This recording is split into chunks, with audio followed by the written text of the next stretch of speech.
Welcome to week 111 of Misha and Dianne Watch Santa Barbara. Before we came to Hawaii, we watched episode 537 of Santa Barbara.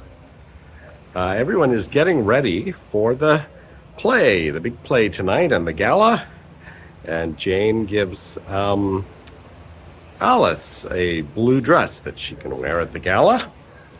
And Jane and Alice will be going with Nick, who is planning to take some photos of the space during the play and then later at the gala, which is at the Orient Express. And I have to say, I found the exchanges in this episode between Alice and Jane and Nick so extraordinary, because Jane has to give Alice this long explanation of what a play is, which I would have thought would be pretty basic. And yet Alice also has a long discussion about how she is photogenic and seems to understand a lot of aspects of photography. So it's an odd conversation, I thought, throughout this episode. Mm-hmm. Now Cruz decides he doesn't care about this earring anymore and just gives it to Eden. And there were some shenanigans with jewelry boxes throughout the episode that I didn't quite get until the very end. And then it all comes clear. Keith taunts Victoria about Katie. I think Victoria's had it with Keith right from the get-go. Doesn't want to really have him hanging around. Keith asks CC about a Capwell jet that went to Italy the same day that Kelly disappeared. And CC says, oh, I got a lot of business around the world. Jets are flying all over the place all the time. So I don't know if Keith is going to get anywhere, but he's inching closer, but I don't know if he's going to get anything. Gina promises CC a big presentation tonight, but she needs to get her equipment ready. Keith is not too happy that she plans to show CC that videotape. I feel like this is not going to happen tonight. No, I don't think it will either. I think this is going to happen months from now. I feel like this is going to happen in a courtroom just before Kelly's sentenced or something like that. And we know Robin Wright's not coming back till Christmas. And I'm pretty sure the wedding's not till November. And we are currently on September 8th, Monday, September 8th, 1986. So I feel like this... much of the Kelly storyline is going to be dragged out for a few months. This is going to be a sweeps event. Mm-hmm. On to the play. Now, I've always pronounced it Loge, but Cece said they have a Logue. So I guess they have a Logue. And so Courtney and Cece and Sophia have their own private box at the theater. And Alice and Jane and Nick sit down below with the regular people. So Courtney tells Cece and Sophia that she's sad about Pearl. She, tries to get Pearl to say that he loves her, but he does not reciprocate her feelings at all. And I have to say this, I don't know, this is just one of these situations we see a lot in various shows, where we have Courtney, who's this lovely, beautiful creature, and she's all dressed up, and we know she's wealthy, and she's made all this effort for Pearl. And, she's rejected, and there's Pearl sort of sitting there looking like a slob, and honestly, doesn't seem to be that much of a catch. So, Maybe Courtney could turn her attentions to Nick. He's lacking a Capwell. Well, I'm sure if we find out that Courtney is somehow responsible for Madeline's death, things will even out a lot more. But, at this point, it seems like she's made a lot of effort for him, and just not sure he's worth it. Mm-hmm. Cruz and Eden somehow end up making love in Victoria's dressing room. And then they have to vacate quickly when the act break happens.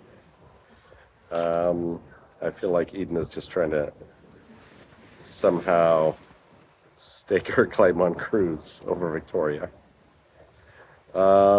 Nick does not have permission to photograph during the play, but he goes backstage afterwards.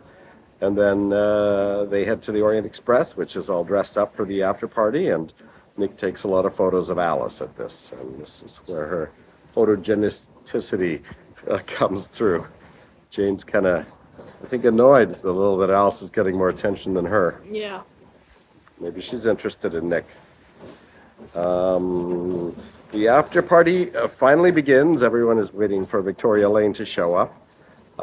Just before she does, though, Eden turns up wearing the earring, which she has apparently had enhanced by having diamonds put around the big emerald part of it. I have a feeling that when Keith sees that earring, he's going to freak out. I think Keith is not aware that Cruz has had that other earring all these years. Regardless, this is a pretty gaudy looking earring, but this is the 80s. Yeah, it's huge. It's like the size of a guitar pick, and now in addition to being bright green, it's encrusted with diamonds, so all around the outside. And so we will see if Victoria Lane freaks out when she sees Eden wearing that earring, and Keith likely will. Gina probably doesn't care. And we will see if Gina actually manages to show the cassette to Cece during this after party. My money's against it. And we will try and get YouTube working in our room and see if we can watch episode 538 tonight and do another episode from Hawaii. Meanwhile, we had some credits, and it was nothing out of the ordinary. Rosa is still in the credits. Alice is being billed as Alice this week and not Alice Jackson.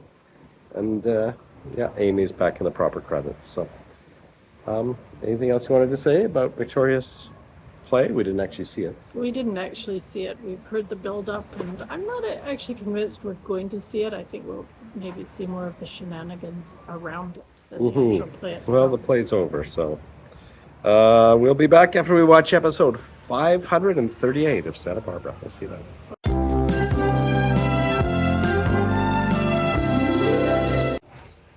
Welcome back. Hello. We finished episode 538 of Santa Barbara, which originally aired Tuesday, September 9th, 1986. Now, we were excited to see that our hotel TV had YouTube, and I was pretty sure that I had seen an English version of episode 538 on YouTube, but unfortunately, the one appeared to be in Russian, so we ended up watching the German one. So some of my summary will come as a surprise to Diane as much as to you. Actually, all of it will. Aha. Well, you saw they were at a party. Yeah. Amy is swarmed by protesters at Buzz's. She tries to get Brick to quit his job at the casino because she's worried that something terrible is going to happen. He says it's the principle of the thing. He doesn't want to quit. So she goes to see Sophia and Cece well after midnight, after this party has ended, and begs Cece to fire Brick. Well, Cece says that he doesn't do that kind of thing. And even Sophia is not talked into getting Brick to quit somehow. So Amy says, if something happens, you'll be to blame. Sounds foreboding. Back in time a bit at the parties, Pearl makes a terrible impression on Cece. He shows up with a leather tie, sort of bound like a bow tie without his collar buttoned up. And Cece says, I'm beginning to think it was a mistake to sell to you and have you as a neighbor. Alice has a great time dancing with Nick and with Pearl. And while Pearl and Alice are dancing, Jane says to Nick, you know what? Alice reminds me of someone. And Nick says, her mother? And Jane says, no, from what I remember, she's nothing like her mother. Victoria freaks out when she sees Eden wearing her earring. Turns out Eden has had 2 earrings made, so there's now a pair. So now there are 3 similar earrings floating around in Santa Barbara. I knew it got very convoluted. Yeah. Cruz gets very angry with Eden for pulling this stunt and says she's only thinking of herself and not others.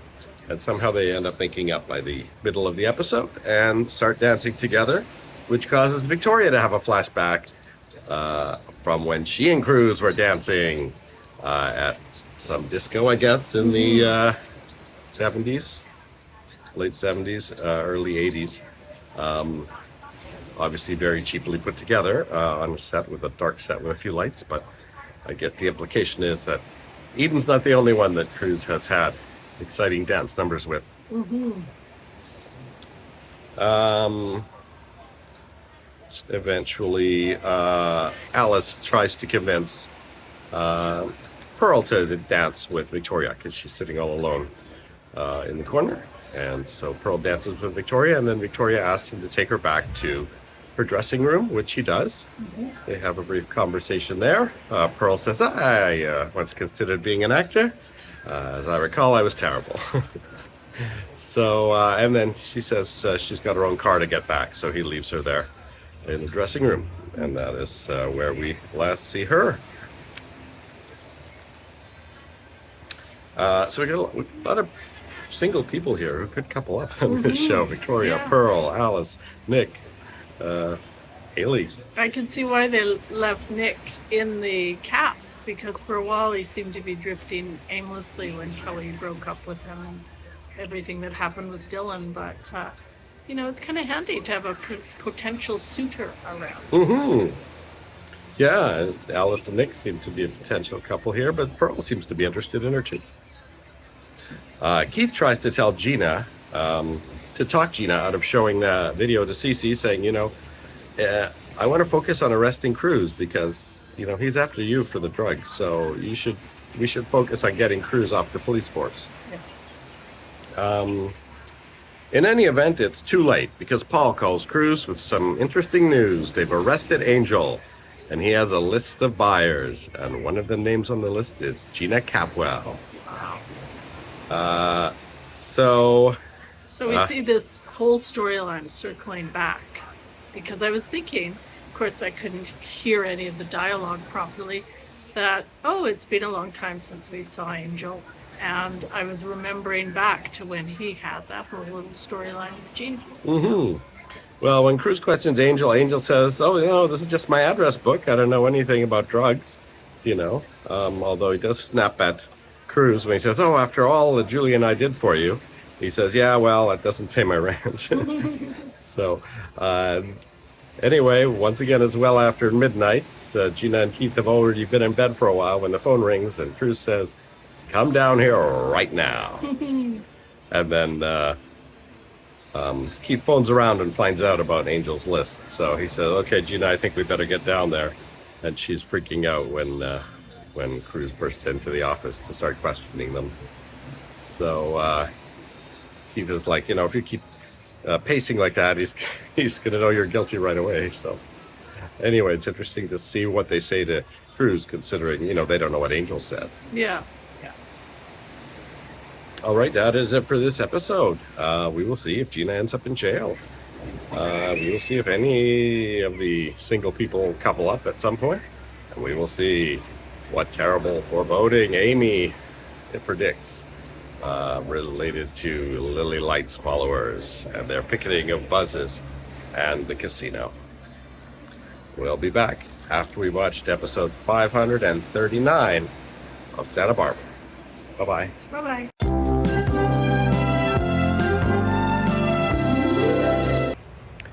Welcome back. Hello. We've watched episode 539 of Santa Barbara, which originally aired Wednesday, September 10th, 1986. Keith tells Angel not to snitch on Gina and he'll drop all the charges. Cruz did his best to trick both Gina and Angel into thinking the other had tattled, but in fact, neither did, and no one freaked out. And so Cruz was left with no one in the middle of the night. Mm-hmm.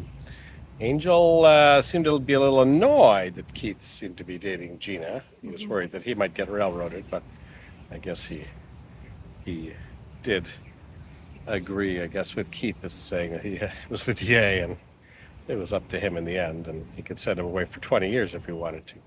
I think he could see the real politic of the situation. Mm-hmm.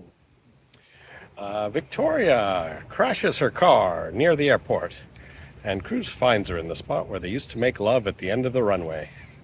So this is back projection of planes landing that they've shown us a couple of times in the flashbacks. And it seems to be a noisy, spot for cozy time. But every 2 minutes, a plane would either take off or land during these scenes. Cruz said, "Oh, why didn't you stay with your car?" And she said, "I knew you'd find me here." Amy is once again swarmed at the Perkins house by Lily's people, and another brick is thrown through their window. Mason and Lily, along with Ted and Jane and Brick, come home to investigate, and Mason urges Lily to tell her followers in no uncertain terms to stop harassing Amy. So I think Mason is getting a little upset with Lily for just saying, "Oh, I preach peace and love, and these people are just going off on their own without any input from me." Yeah. But she's not actively doing anything to stop them. Lily is still hot for Mason, but Mason resists her advances, and she seems really pissed off. And I think maybe it's because he's starting to see that she's not as perfect as he at first thought she might be. It's starting to wear off, and I think it's being sort of implied that maybe part of the reason why he was so willing to follow Lily is because he was grieving Mary, and as time passes, of course, he'll always grieve Mary, I think, but the sting of that is starting to probably fade a little bit. He's asked Lily to stop bringing up Mary, so because Lily said, "Oh, is it because this is the same guest house that Mary lived in?" Which kind of annoyed Mason. Yeah. And not much else happened in this episode. Haley and Ted argued at Buzz's, and then Jane and Haley argued at Buzz's. So it's interesting when most of your friends are against you, that maybe you're the one who's in the cult. Yes, and I think there is a bit of a sense of foreboding with the bricks going through Brick and Amy's window.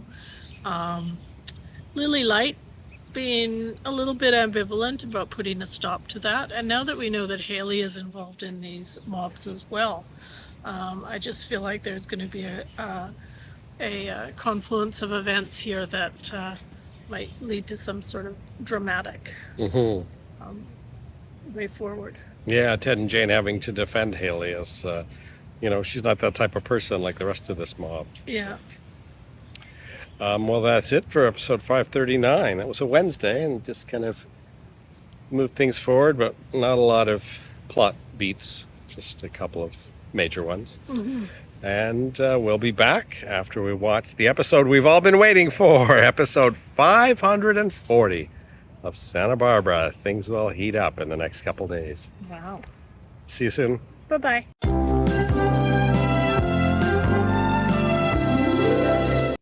Welcome to episode 540 of Misha and Dianne Watch Santa Barbara. This episode originally aired Thursday, September 11th, 1986.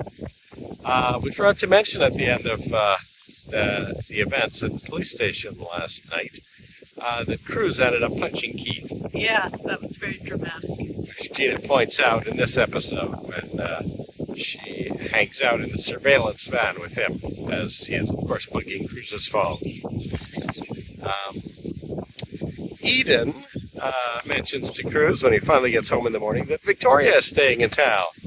"Did you know about that?" she says. He goes, "Oh, she mentioned that to me." What was that? "Oh, last night." "You mean at the party?" "No, after." "What do you mean after?"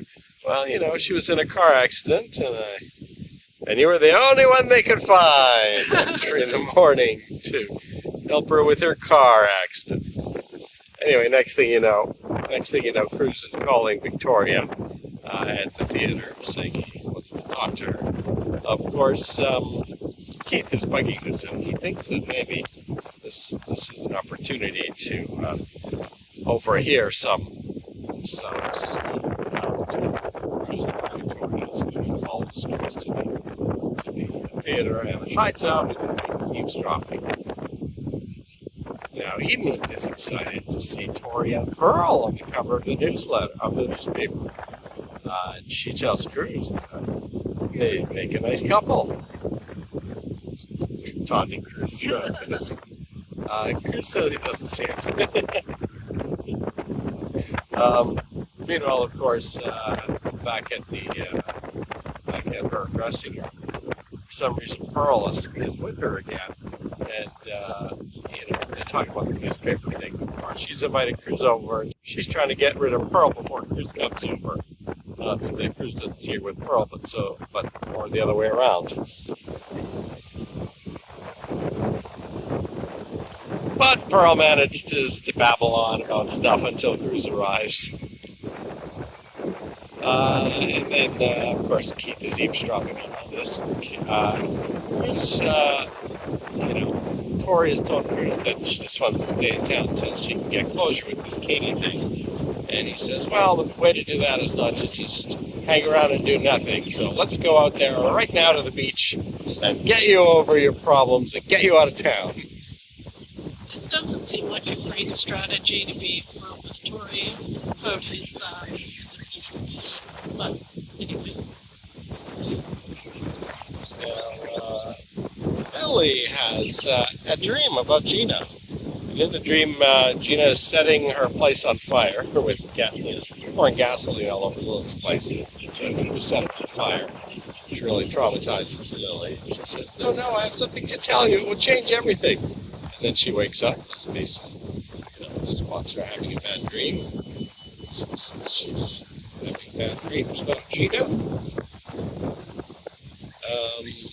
Mason seems to be pulling back a lot from Lily in this episode. Rick quits his job, and Amy says, I should have went to CC yesterday and tell me He said, I'm going to quit. It's not worth risking you and John over this. And to make sure Amy is not planning to go back to bus. She goes, no, take a day off. Amy is sick. There's a deep sense of foreboding, only with Lily's brings out the country, and so is Amy.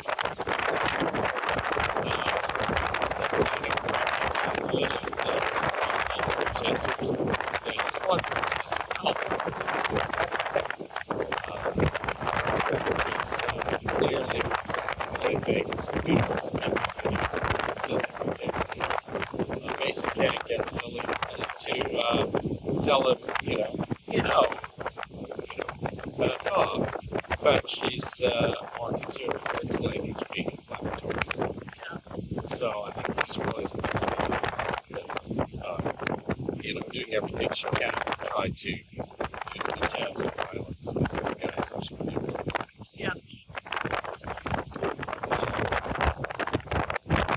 Amy gets a call from one of the other waitresses at the bus and she's feeling really sick. Amy says, no problem, I'll come over and fill in. By the time she gets there, the protesters have started hurling things at the window. The bus says, let's just wrap up and go home. So outdoors, the protesters have these little paint cans or something. Yeah. And Tommy and the gang have been, sand or something over there. And they started throwing them through the windows at buses. Not at all. Yeah, everyone seems to get more of this, especially when using buses in order.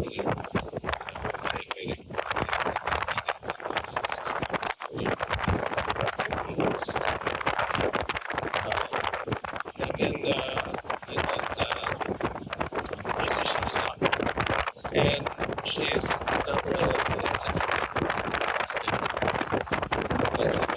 the gang is able to talk canister.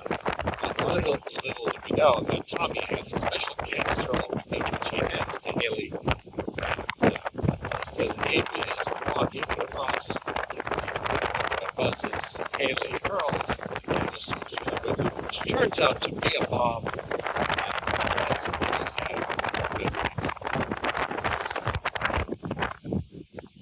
It's actually quite a big explosion made. Yeah. It's the cliffhanger for the episode. We will see. Plus a surprise with if Amy survives, if Buzz survives, if the whole casino business survives.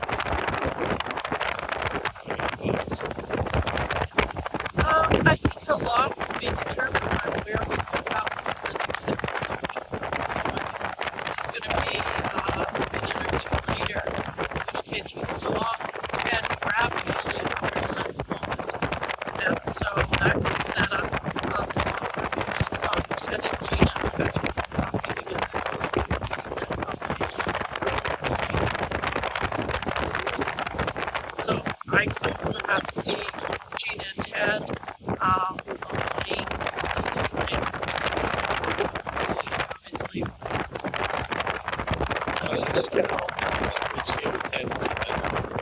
Yeah. So that's a possibility. Or if it happens a little later, we might have a broader, sorry, I've got hiccups. We might have a broader take to this. I'm sure there will be a party down, and Buzz kind of comes out of the road and says, is Amy one? Or some kind of scene like that. He doesn't think Amy's anywhere at home, so he might not even hear about the explosion that Buzz is in it. So we can have one exchange between Mason and Eden.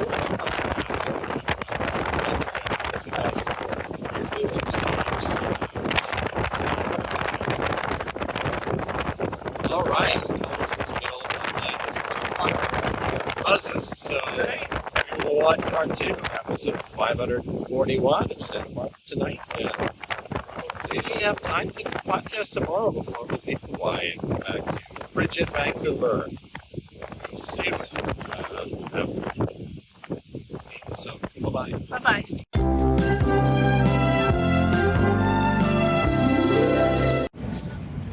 Welcome back. Hello. We have watched episode 541 of Santa Barbara, which originally aired Friday, September 12th, 1986. Part 2 of Fire at Buzz's. Haley throws the can that's really a bomb. Ted rushes over to her, and Brick hears him tell her to leave the scene. Buzz is brought out, but everyone misses the unconscious or perhaps dead Amy. The version we watched on YouTube was so blurry that I never even saw Amy's face, but she is credited as appearing in this episode, so presumably they showed her lying there several times as people were wandering by. Unfortunately, Buzz spends the entire episode unconscious and cannot tell anyone that Amy is in there. Brick tries to get Ted to tell Cruz and Keith about Haley being there, but Ted tries to cover for the fact that Haley was there. Brick's not too happy about that and confronts Ted about it, but he doesn't say anything to Cruz or Keith.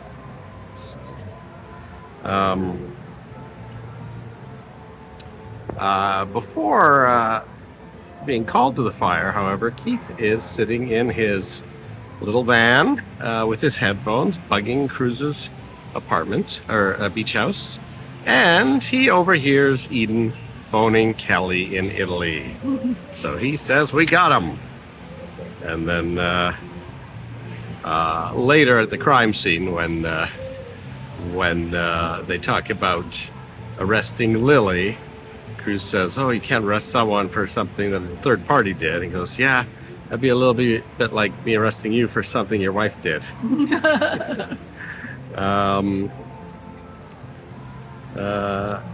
Eden later is talking about the phone call to Kelly in front of Cruz, and she realizes she slipped up because, of course, the Capwells have been trying to keep that information from Cruz.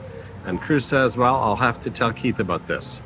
But throughout the episode, he keeps saying to Keith, "This fire is our priority." So in his head, I think he's going to reveal that info to Keith after this is cleared up. Also, maybe giving Eden the time to get Cece to move Kelly. Yeah. Haley and Ted visit Lily and Mason at the Capwell guest house. And at this point, they only know that Buzz was knocked unconscious. They don't know anything about Amy yet. Yeah. And they're freaking out. Haley blames herself. Lily realizes that she's probably to blame. Gina blames Lily also. Gina shows up, having finally tracked down Haley. And later word comes that Amy was found dead. And both Haley and Lily freak out. And all through this episode, basically, Haley's telling everyone she meets that she's the one who did it. So Yes. how long they're going to play out this protecting Haley part of the storyline remains to be seen, because she's certainly very anxious to tell everyone at this point. So Mason's there immediately telling everyone not to say anything.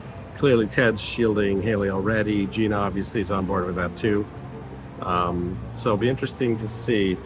Gina obviously is going to try to push the blame on Lily, but knowing full well that everyone knows that Haley threw the canister, Gina might have to clam up about Lily a bit. Cruz and Eden find out about Haley and realize that Brick has already left and is not aware that Amy's body has been found. So they go to the Perkins house, where Brick is opening the surprise that we heard Amy order at the beginning of the last episode. It's this big box, and couldn't try to figure out what it was. I'm like, it wouldn't be a painting of her, but she had written him a note saying, wherever you are, from now on, I won't be too far behind. So I'm trying to figure out what it would be. Anyway, Eden decides to go with Cruz to tell Brick the bad news. And Brick is just devastated. But the thing is, he's been freaking out this whole episode. I feel like he somehow had a bad feeling that even though he knows that Amy's not at Buzz's, when he came home and she wasn't home, I think he thought somewhere deep down inside him, he thought the worst. Well, remember, he was having those bad dreams, which he was sort of taking as premonitions anyway, so... Yeah, so, first he tries to say, oh, no, wasn't at Buzz's today, and Amy, she's out shopping, and then Eden says, oh, this was ordered last week, and I guess finally he kind of accepts it, but then they are asked to come and identify Amy at the morgue, and Eden and Cruz go with them, and the morgue attendant even says, maybe the sister-in-law, being Eden, is sufficient, but Brick insists on looking. And interestingly, that even though Carrie Sherman was in this episode, they did not show her head when they pulled back the sheet. So I don't know if they're implying that it was badly burned, or maybe the explosion, went off right near her, or why they didn't show that. So. But I should say we have some really nice acting in this episode from all three of the actors, Marcy Wallace, A. Martinez, and Richard Eaton. Are all very good in this.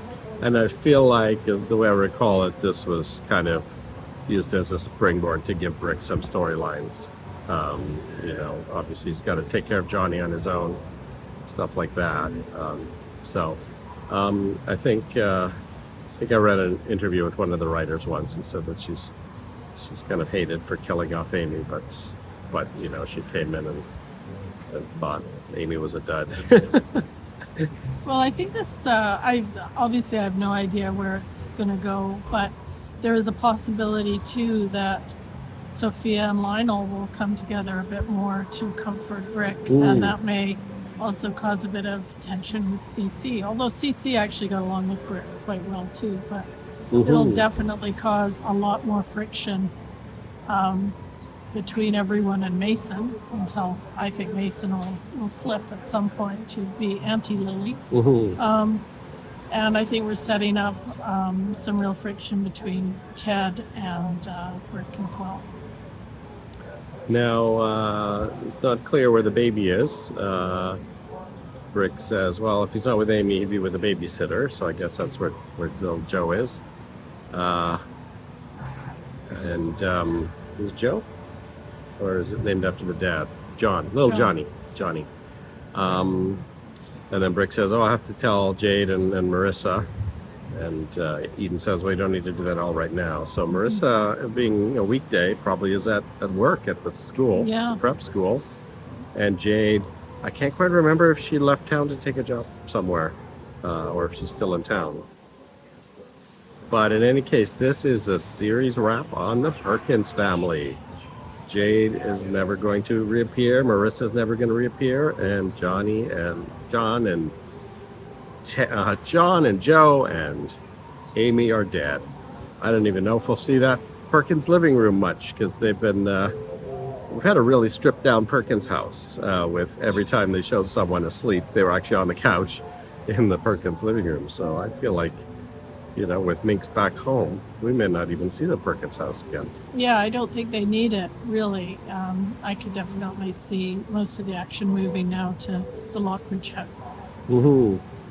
So, yeah, I mean, it would be, in one way, it would make sense for Brick to continue living there because Marissa's grandson, but maybe he'll feel it's weird, and maybe with Lily on the outs, Sophia will move Brick into the guest house at the Capwell estate. So, or he could move in with the Lockridges that's true. With Augusta gone. There's a lot of Lionel space there. Lincolnshire and Orangewood. Minx are always, or were at one point certainly always trying to develop their relationship with Brick, and Minx seem to have a really good relationship now. So. It probably makes sense because, I mean, I've looked ahead, and Dame Judith Anderson doesn't actually appear in too many episodes. So, even though her presence will always be felt in that house, I think they'll need a couple more people living in that house to make it, to really give the opportunity to utilize that house for lots of scenes. So that is it for one of the core families of Santa Barbara from the beginning. It's kind of sad. Got very few Andrades left. Danny hasn't been seen in weeks. We know Rosa's not going to be coming back for years. We'll never see Ruben again. Santana's kind of fallen by the wayside. We had a sense she might become one of Lily's followers, but we haven't seen her at all wrapped up in any of these events. We saw the one scene with Lily, and then we saw her in the courtroom, and then I don't know if she's being evaluated somewhere or if she's on bail. I can't remember. We did hear a brief reference to Santana. I don't know if it was in this episode or the one before, where Keith makes kind of a snide comment about her, which seems pretty cold considering he was romancing her a few months ago. So obviously I remembered Amy was killed in the fire at Buzz's, but I had no memory that Haley was in any way involved in that. So I have no idea how things are going with Haley. I do remember, Brick having to raise Johnny on his own, so that's going to be some of his storyline. We know that I couldn't find Kelly anytime soon, so we will see if Keith tries to move ahead to arrest someone. I mean, maybe he'll arrest Eden, to try and put some pressure on Cruz, something like that. Anyway, our flight back home to the Arctic Wonderland has been delayed, so we are stuck in Hawaii for another extra unexpected 6 or 8 hours at least so far. But we've been kicked out of our hotel room, so we won't be watching any more episodes of Santa Barbara while we're here. But we'll be back in Vancouver probably early tomorrow morning. And then after we're all settled in, we'll watch episode 542 of Santa Barbara, and we managed to get through a whole week here. So that'll be week 1. Is it 112 or 113 that's starting next week? Bye-bye. Bye-bye.